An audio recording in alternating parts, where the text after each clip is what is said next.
Друзі, всім привіт! Мене звати Олексій Антоненко. Ви на каналі Олексій Антоненко Тревел. Трохи вам природи в ленту. Таке гарне дерево. Пахне.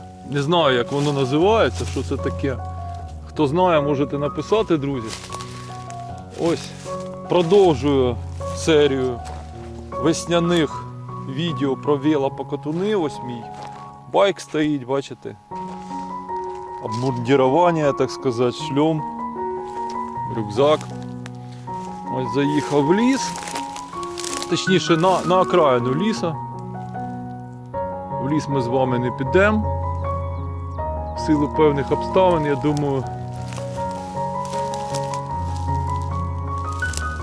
думаю, повторювати не варто, що це за обставини, всі ви знаєте чому.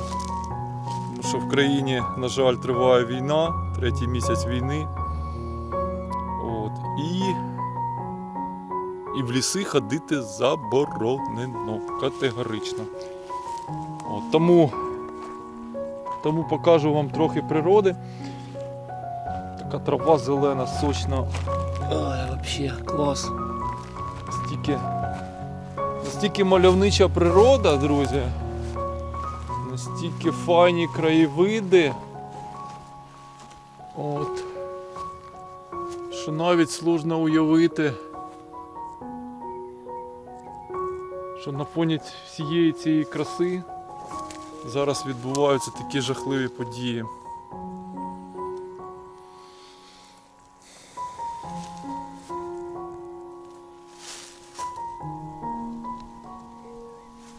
Повітря тут чудове таке.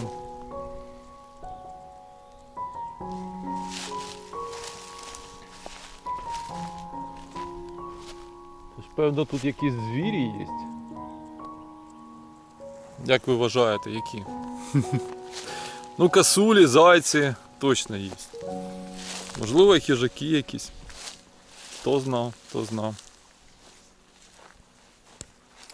Ладно, я помовчу трохи, подивіться, яка природа, які дерева, яке все зелене.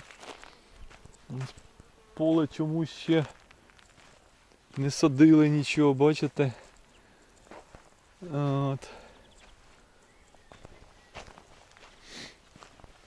Природа оживає, оновлюється після зимової спячки. Хоча погода, ви знаєте, от днем доволі вже тепло, ну сьогодні так. Днем навіть жарко було, а от на вечір, от зараз у нас десь ближче до 7-ї вечора вже добігає час, да, як сказати.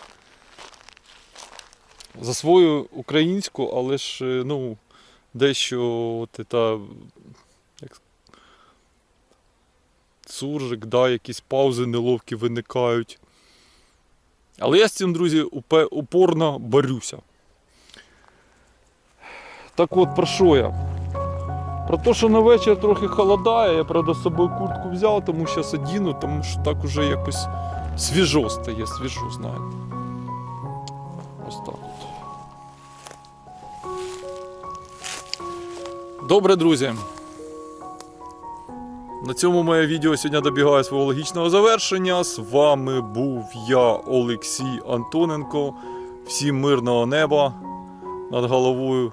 Бережіть себе. Все буде Україна.